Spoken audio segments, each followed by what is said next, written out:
Welcome to live studio YouTube channel पर।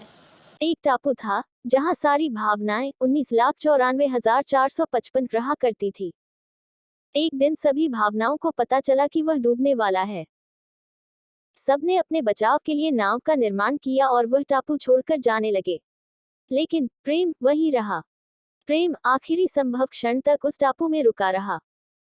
लेकिन जब उसे लगने लगा कि अब टापू पूरी तरह से डूबने की कगार पर है और अब वहां रुकने का कोई औचित्य नहीं है, तो वह वहां से निकलने के लिए सहायता खोजने लगा। उसी समय उसकी दृष्टि समृद्धि पर पड़ी, जो एक बड़ी नाव में वहां से गुजर रही थी। प्रेम ने उसे पुकारा और पूछा, समृद्धि, क्या तुम मुझे अपने साथ अपनी नाव में ले चलोगी? समृद्धि ने उत्तर दिया, नहीं प्रेम, मैं तुम्हें अपनी नाव में नहीं ले जा सकती। देखो, मेरी नाव में कितना सोना और चांदी भरा हुआ है। किसी और के लिए तो इसमें जगह ही नहीं बची है। कहकर वह आगे बढ़ गई। कुछ देर बाद प्रेम को दम्भ अपनी बहुत ही सुंदर नाव में वहां से गुजरती हुई दिखाई पड़ी। उसने उसे रोककर अनुनय भरे शब्दों में कहा, दम्भ, कृपा करके मुझे अपने साथ ले चलो। उसकी बात सुन दम्भ तपाक से बोली, अरे नहीं, तुम तो पूरे भीग चुके हो। तुम्हारे मेरी नाव में आने से मेरी सुंदर नाव खराब हो जाएगी। फिर वह अपनी आंखें फेरकर आगे बढ़ गई। उदासी भी निकट ही थी। प्रेम ने उससे पूछा तो उसे उत्तर मिला, ओ प्रेम, मैं बहुत उदास हूँ और इस समय अकेले रहना चाहती हूँ।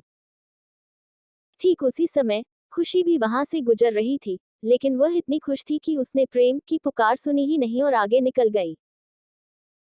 अब प्रेम को लगने लगा कि वह इस द्वीप के साथ ही डूब जाएगा और वह अपने अंतिम क्षण की प्रतीक्षा करने लगा।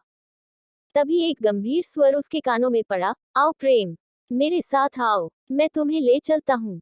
यह सुनकर प्रेम खुशी खुशी उस नाव में बैठ गया। उसने ये तक नहीं पूछा कि वे कहाँ जा रहे हैं और उसे ले जाने वाला कौन है।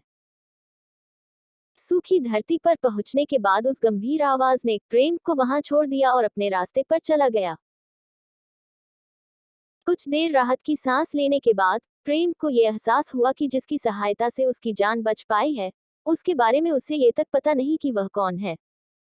वह ज्ञान के पास गया और उसने पूछा कि उसे बचाने वाला कौन था। ज्ञान ने उसे बताया कि वह समय था।